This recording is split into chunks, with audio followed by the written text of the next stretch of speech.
UFC Fight Night, Strickland vs. Hernandez is right around the corner. We just had a week off of fights and are right back to it. This one's actually a pretty good, sneaky fight card, so let's discuss the fights themselves. Now, we've got a few fighters in here that have not fought in some time, at least not that I'm aware of. So Juliana Miller and Carli Judice. This fight's one that I actually have a pretty clear idea of who each fighter is. I've seen Juliana Miller since, of course, the Ultimate Fighter. I thought she was good at one point. She's a bigger girl, like lankier, but also lacks a lot of skill on the feet defensively. And I think that's a recipe for disaster with Judice, who is really skilled on the feet. Probably one of the more skilled girls that I've seen in recent time, and has had a few nasty like KO, TKOs. So I'm definitely going with Judice on this one. Now, Jordan Leavitt, Yadier del Valle, also pretty clear in my eyes. They're both, wrestlers and like to have submissions in their game. And I think putting them two side by side, Leavitt is just a smaller, lesser version of Valle.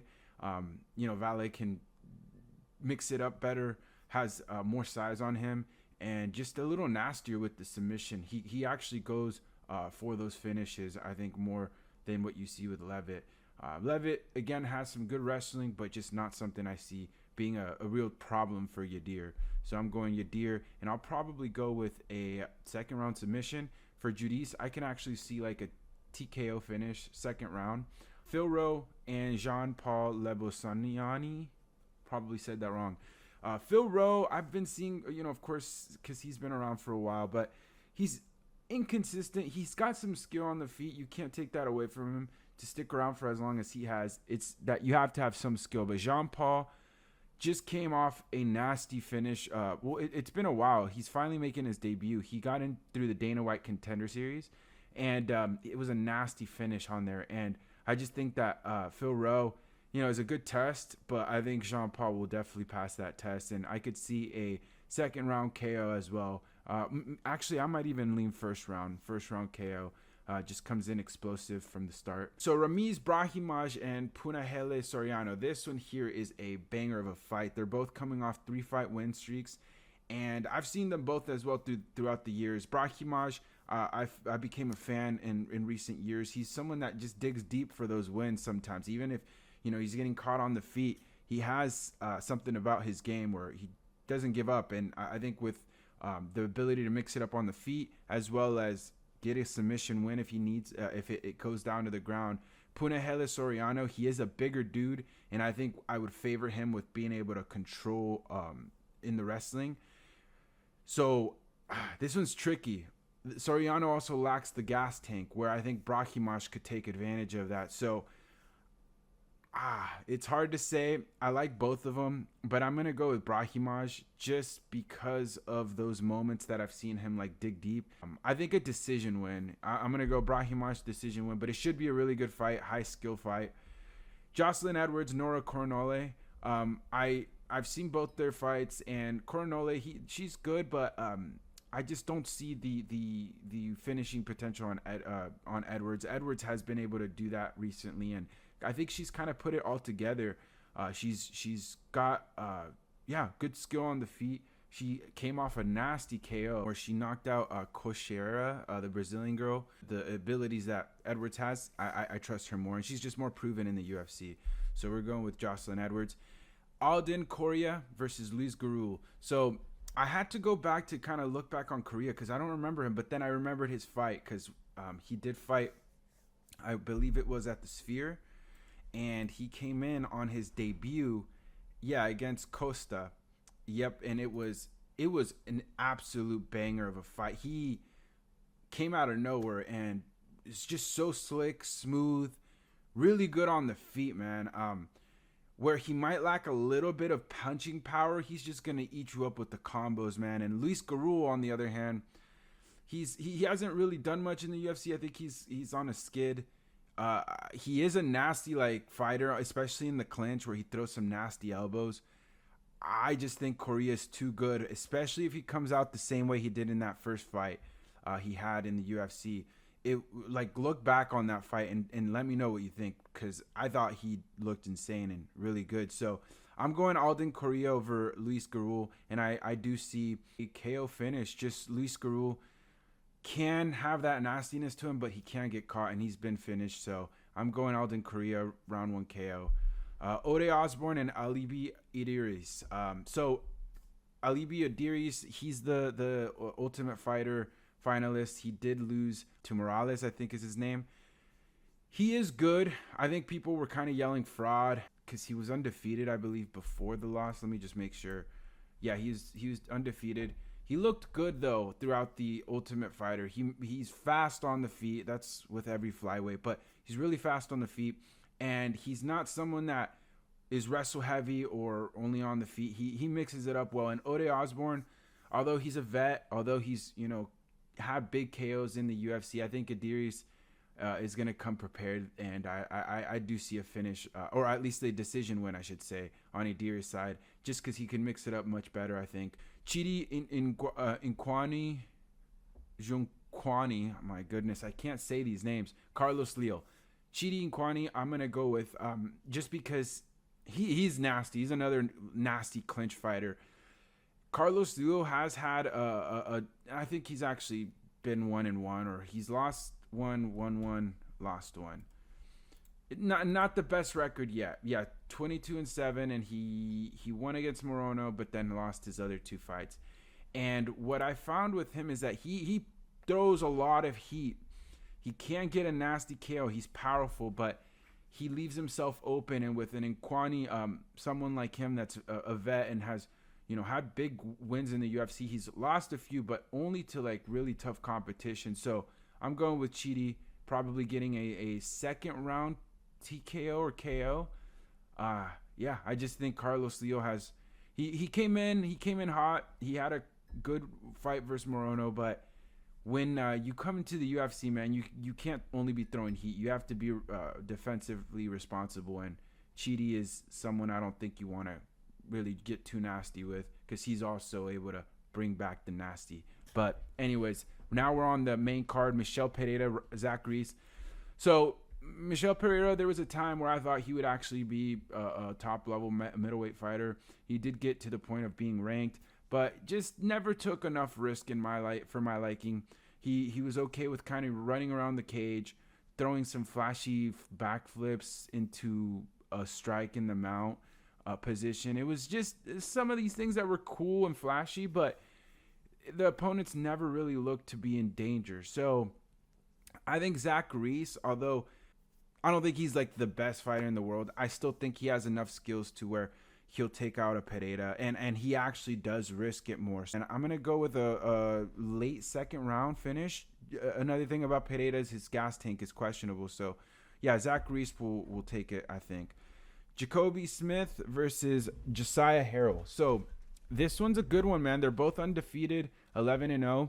Jacob Smith has been in the UFC and has had a different opponent. Josiah Harrell stepping in last minute. He's a good fighter. I actually, with doing research about him, I found out he's that guy that got viral from when in a different promotion he went for a takedown and the cage side door opened, so they both went flying out. He's also a good wrestler, but Jacobe Smith is definitely more credentialed and all around a better wrestler, a better fighter. He's really explosive. I could see a win for Smith, although with Josiah Harrell having his own good mix of wrestling in there, I'm going to say a decision win for Smith. It's not going to be easy, but it's lower competition. I think Jacob Smith should be able to take this, but it should be a good fight. 2 11-0 fighters.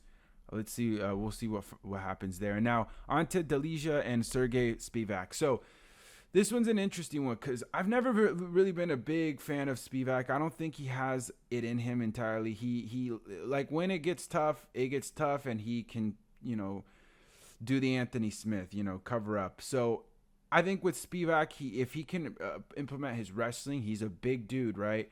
He can get the control, but even then he lacks finishing potential. He's usually a good opponent and the one to go for if the opponent just has no wrestling. But onto Delija, I think he has enough wrestling in his game to at least counter the wrestling and on the feet, he's really good. What we tend to overlook or maybe just not realize is Ante Delija, man. Even though his last fight was that loss to Costa, he was piecing up Costa and en route to winning that fight until he poked his eye. And you notice the shift of energies there on both sides. Costa decided, this is my moment. I got to go in there and prove myself that, I'm not like, our heavyweight champion. And then Delija, maybe it was a momentum. Oh, yeah, he thought he won the fight. And so he was celebrating all that release of energy off his shoulders. And then all of a sudden, no, you're back in the fight. And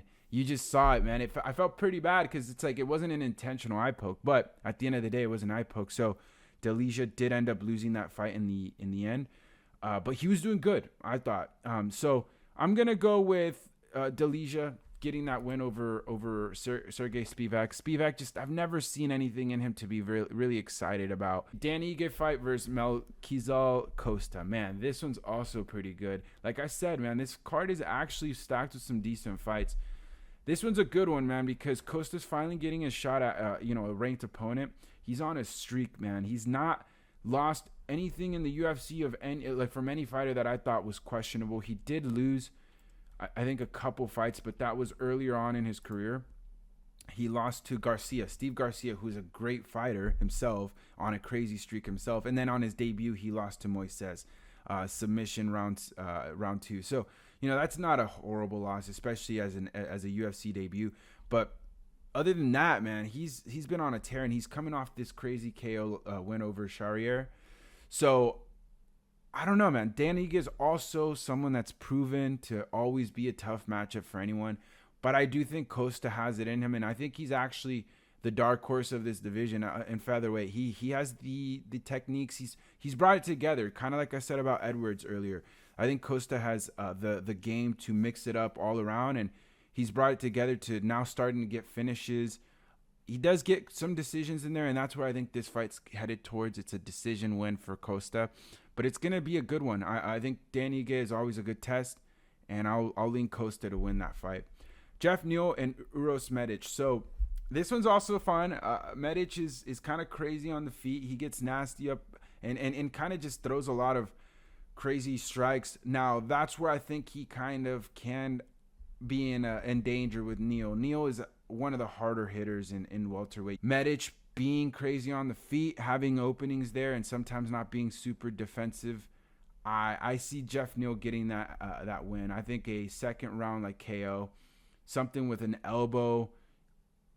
But it should be a good fight, though. I think up until the moment maybe Medic gets caught, I think it's a pretty even matchup back and forth, but Neal's power in the end, I think, will come out on top.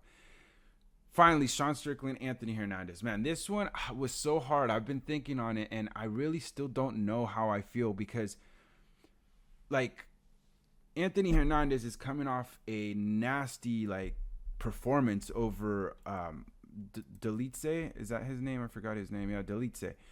He manhandled him, and then he also beat Alden before that and Pereira. He manhandled Delitze, though. That's his best win to this day, and that's the way you see Hernandez winning his fights, right? He pressures the opponent, wrestles him, and beats him up on the ground. Continues to bring him down, and just brings his opponents to deep waters. Now, when have we ever seen Sean Strickland in those moments? He's been caught, yes. Pereira knocked him out. He did also lose to Duplessis, but on the feet, it was more back and forth. Now, can Anthony Hernandez do what a Pereira did? No. Can he also go back and forth and have a slugfest on the feet with Sean Strickland like Duplessis did? I don't think so either. So it's really the wrestling, and Sean Strickland has always shown to be a good wrestler and a good counter wrestler. I've never seen Hernandez lose unless it's like Holland, where he hit him nasty in the body and finished him really because of the body shots. Sean Strickland is more back up, shoulder roll, hit you with a jab, hit a couple super winding shots that you could totally see from a mile away. So I don't think that Hernandez is in much danger either up there. So that's tough. With that in mind, I think I'm going to go with Hernandez. He doesn't have a lot to fear on the feet. He might find those takedowns later in the rounds. It's a 5-round fight. So yeah, I think actually I'm going to go with Hernandez. Strickland has had good showings in the UFC. He's a good counter wrestler, but can he do that for 5 rounds against an opponent that wants to take you down and is more than happy to take you down all 5 rounds and can do it? He's not going to give up on those, takedown attempts. Yeah, I'm going to go with Hernandez. And the momentum riding on his side. Anthony Hernandez, I'll say a 5-round decision win. It's going to be maybe split. I can see Sean getting a couple of the first rounds. But yeah, I'm going to go Hernandez decision win. So that's the fight card. Pretty good fight card all around. Let me know who you think wins this one. And yeah, other than that, see you guys in the next one.